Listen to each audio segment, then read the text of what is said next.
Dear friends at Salem Lutheran, good to be with you this week. We are heading into the last of July this week. Hard to believe. And got a lot of things that are starting up or going right now. So I want to share with you a few things that are going, as we are going to be having outdoor worship the whole month of August. Weather permitting, we can't go in the building, so please be prepared to watch your email for any updates.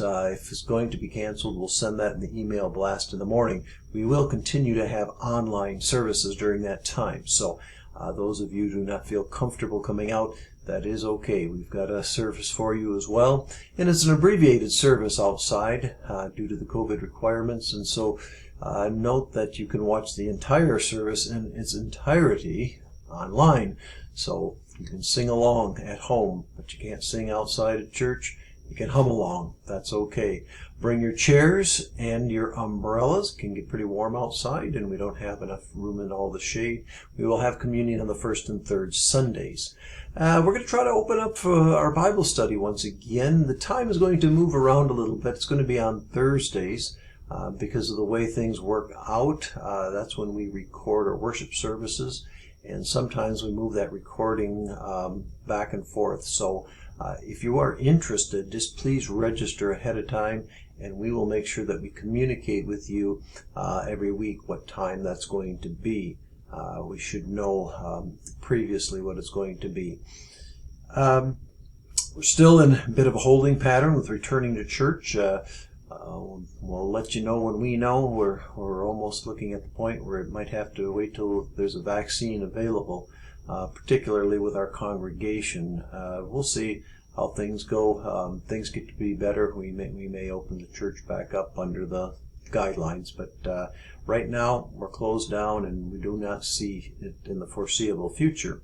The council is working on putting together a mission exploration team. That team is responsible for putting together the mission site profile. We have lots of acronyms around here, the MET and the MSP and all that stuff, but it is being worked on as you get ready to make that exciting journey of calling a new pastor.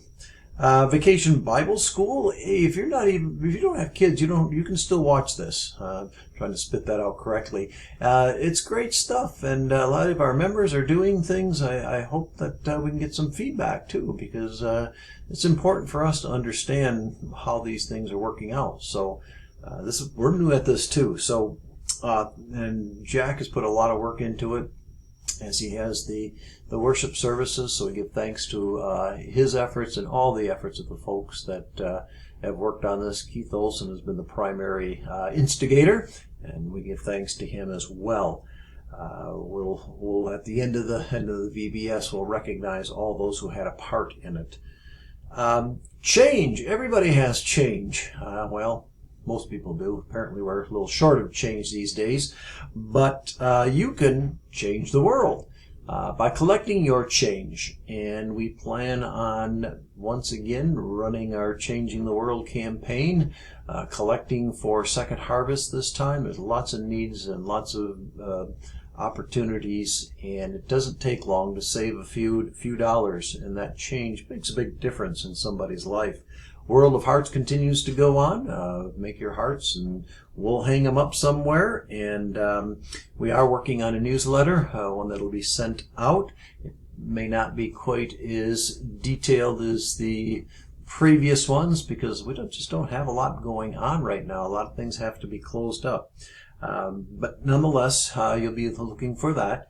And we also ordered a program so that we can copy the worship services onto a DVD. As many of you know, that if you copy a DVD from a computer, which is where we have the opportunity to do that, it will not play on a television set or some of the older DVD players. So we've ordered a software package, and hopefully soon we'll be able to start recording those.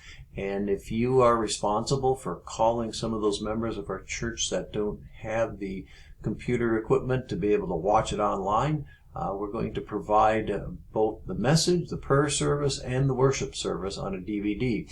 So we hope that you guys who are making those phone calls can deliver those, or we'll find a way to get them to the folks who would like to see them. New members, we've got a few people that have been interested in a new member gathering, and if you are, please get online, sign up on the new member tab, the membership tab, or you can just simply call the office, leave a message for Michelle if she's not in there, and we'll get you put on the list, and then we'll be in contact with you as to when we will gather. So, lots of things still going on here. It's a bit of a challenge, of course, and this week, and since there were a lot of announcements, I'm not going to be able to say everything I wanted to say this week because I try to keep these under 10 minutes. But this week I'm going to be preaching on Isaiah 55. Hope you'll take a moment to read that out. I'm watching my time in the corner here. If I have a little time, I'll read it at the end. But I want to say something about Isaiah. He's one of the Old Testament prophets, and most figure that his book can be divided into 3 sections. And Isaiah 55 is the end of the second session, which puts him in the historical context of the Israelites coming back from Babylon. Now, many of you have heard the story. They get shipped up to Babylon in about 587 BC, and they're basically used as slaves. But over time, some of them have adapted to the conditions and actually prospered quite well. But Cyrus, the Persian king, comes along, defeats the Babylonians, and tells the Israelites, you can move back to Jerusalem. Now, Jerusalem's not in really good shape by this time because the people of Israel had been exiled, and all that was left behind were the older folks, and they were unable to keep up with the tasks at hand, and many of the things were destroyed. It looked pretty bad in Jerusalem at that time. But God is providing an opportunity, and so Isaiah, being one of the Old Testament prophets, speaks for God. And if you've read Isaiah, some of the most beautiful words in the Bible come from Isaiah's text. You know, where he talks about beating swords into plowshares, or the raising up of valleys. Handel's Messiah is based on some of those beautiful words of Isaiah. Isaiah reads a lot like a psalm. Lots of metaphors, symbolism. It's a beautifully written book, yet it is contextually driven, which means he is addressing to people at a certain time. The Psalms, it's difficult to know exactly who the author is addressing. We know about when they were written, of course, but we're not sure exactly what the circumstances are. With Isaiah, we know much more what the national circumstances are, and it is a word of comfort for bringing the people back from Babylon to Israel is a major task. It's like returning home after something disastrous has happened. If you grew up in the Lake Street area, perhaps you're hesitant to go down there. I know myself I am, because I grew up in Michigan. I saw the devastations of riots and the aftermath of that, and it's sometimes a real challenge to go back into that. And so God is giving the people of Israel a chance to reclaim their land under Cyrus. And so I'll read just the first line of the invitation to come back from a contemporary English version. If you are thirsty, come and drink water.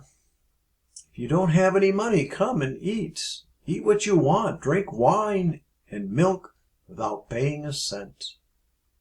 Why waste your money on what really isn't food? Why work hard for something that doesn't satisfy? Listen carefully to me, and you will enjoy the very best foods. So this is our entry into Isaiah. This will be the sermon text on Sunday, but it'll also be kind of our focus for the prayer. It's kind of a reconciliation prayer, a bringing back together prayer. I think our country needs a lot of that reconciliation right now. We need some way to bring us back together, and that is the Isaiah 55 text. So, hope you'll read that. I look forward to joining you on Thursday with our prayer service. and joining you either online or outside on Sunday. Thanks for listening. Hope to see you all very soon. Have a blessed and safe week.